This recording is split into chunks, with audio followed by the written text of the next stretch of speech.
kelompok 5. Saya Berliana dengan NIM E1022241012. Dan saya Ira Berliani dengan NIM E10224114. Pada video kali ini kami akan membahas materi dengan tema A Home for Love and Violence. Adapun sebab yang akan kami uraikan, yang pertama ada keluarga, yaitu cinta dan kekerasan. Kemudian ada kapabilitas, yaitu setiap orang adalah tujuan. Kemudian yang ketiga ada beban care work atau disebut juga dengan beban kerja domestik. Yang keempat, peran negara dalam keluarga. Dan yang kelima, keluarga adalah konstruksi sosial. Pada hari ini kami akan membahas tentang peran keluarga sebagai sumber cinta.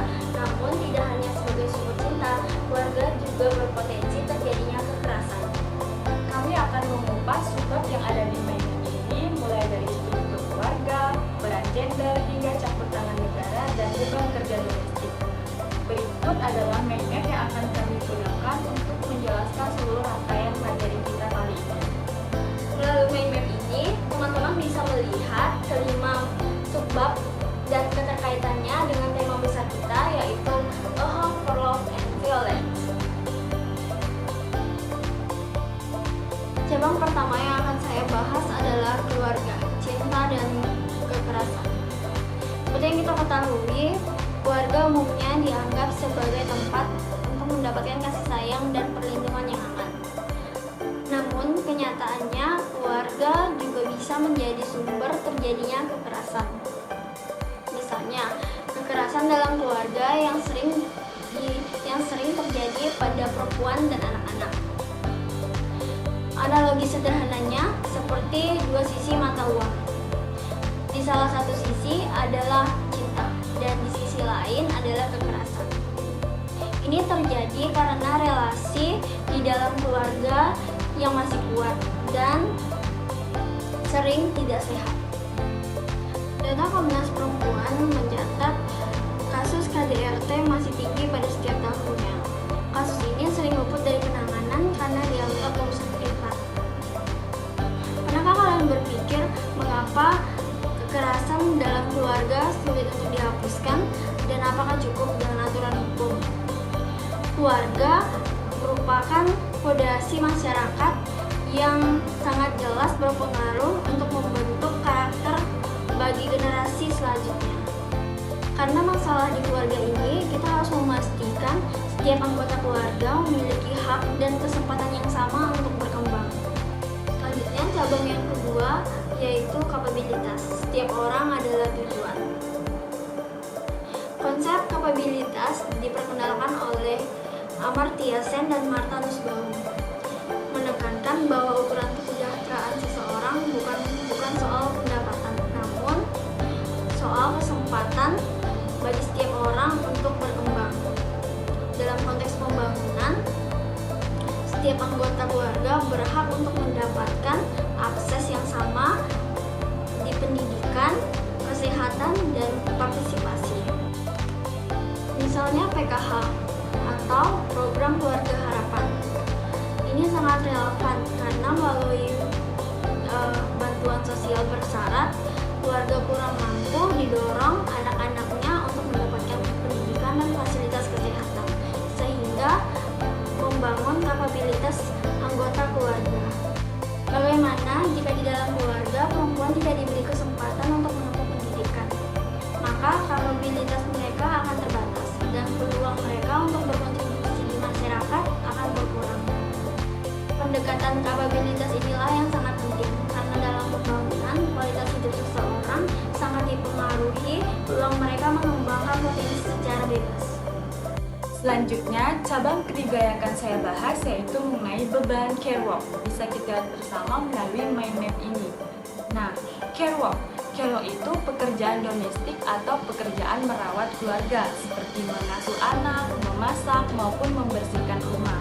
Nah, selama ini pekerjaan ini seringkali dianggap tugas alami perempuan. Padahal pekerjaan ini penting untuk keberlangsungan keluarga dan masyarakat, tetapi seringkali tidak diakui sebagai kerja produktif. Contoh, di banyak desa di Indonesia, tugas rumah tangga ini masih sepenuhnya dibebankan pada perempuan tanpa adanya timbal balik ekonomi. Nah, jika salah satu anggota keluarga, terutama perempuan, ini mengalami sakit, maka seluruh sistem anggota keluarga ini bisa terganggu.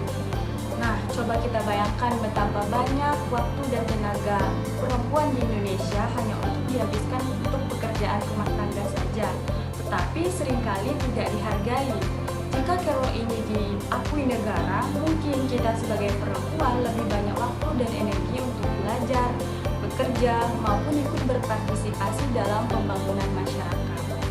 Jadi, jika semua beban care work ini hanya diberikan kepada perempuan, tentunya kita akan banyak kehilangan kesempatan untuk berkembang, seperti melanjutkan pendidikan, membangun karir, atau ikut terlibat dalam kegiatan sosial dan politik. Hal ini membuat kapabilitas kita sebagai perempuan akan terhambat dan kesetaraan gender pun akan semakin kuat. Nah, selanjutnya cabang keempat yang akan saya bahas yaitu mengenai peran negara dalam keluarga. Negara sebaiknya tidak hanya membebaskan urusan keluarga pada adat semata saja, tapi hadir melindungi hak-hak tiap anggota keluarga. Contohnya, membentuk undang-undang perlindungan anak dan perempuan, serta menyediakan layanan konsultasi kekerasan. Misalnya melalui layanan P2TP2A, yaitu Pusat Pelayanan Terpadu Pemberdayaan Perempuan dan Anak. Negara berusaha mengintervensi ketika terjadi kekerasan dalam keluarga. Nah, bagaimana jika negara ini tidak hadir? Bisa saja hak-hak perempuan dan anak dikesampingkan atas nama tradisi atau adat.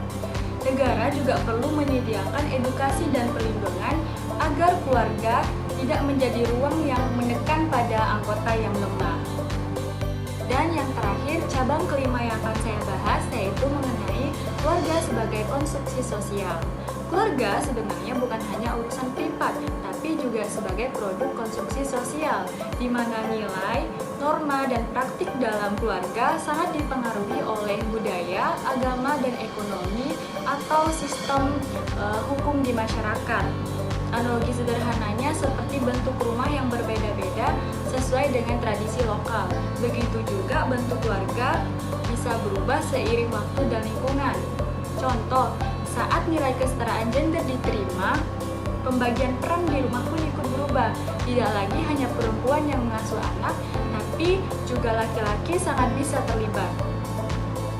Pertanyaannya, apakah perubahan konstruksi sosial dalam keluarga juga akan mempercepat terwujudnya keadilan dan kesejahteraan dalam pembangunan?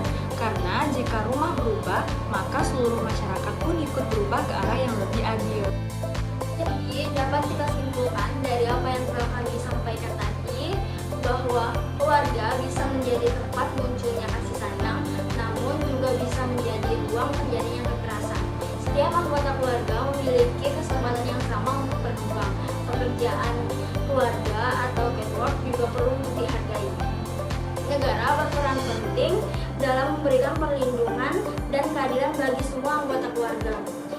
Selain itu, pola keluarga terus berubah sesuai dengan kondisi sosial masyarakat Indonesia. Jadi, apa yang bisa kita pelajari dari ini? Kita perlu menyadari bahwa membangun keluarga yang sehat dan adil adalah langkah penting untuk mendukung pembangunan sosial di Indonesia. Setiap anggota, terutama perempuan dan anak, harus diberi ruang dan kesempatan untuk membangun kapabilitas dirinya. Mengapa konsep ini penting? Karena kualitas keluarga nantinya akan menentukan kualitas masyarakat dan masa depan bangsa. Jadi, jika ketidakadilan keluarga terus-menerus dibiarkan, maka pembangunan tidak akan berjalan secara baik dan adil. Mari kita tingkatkan kesadaran mengenai isu-isu kekerasan rumah tangga, beban kerja domestik, dan perlunya penguatan kapabilitas seluruh anggota keluarga. Dengan begitu, pembangunan di Indonesia bisa menjadi lebih inklusif dan berkeadilan untuk semua. Sekian dari kami, mohon maaf jika ada kesalahan kata dalam penyampaian. Terima kasih.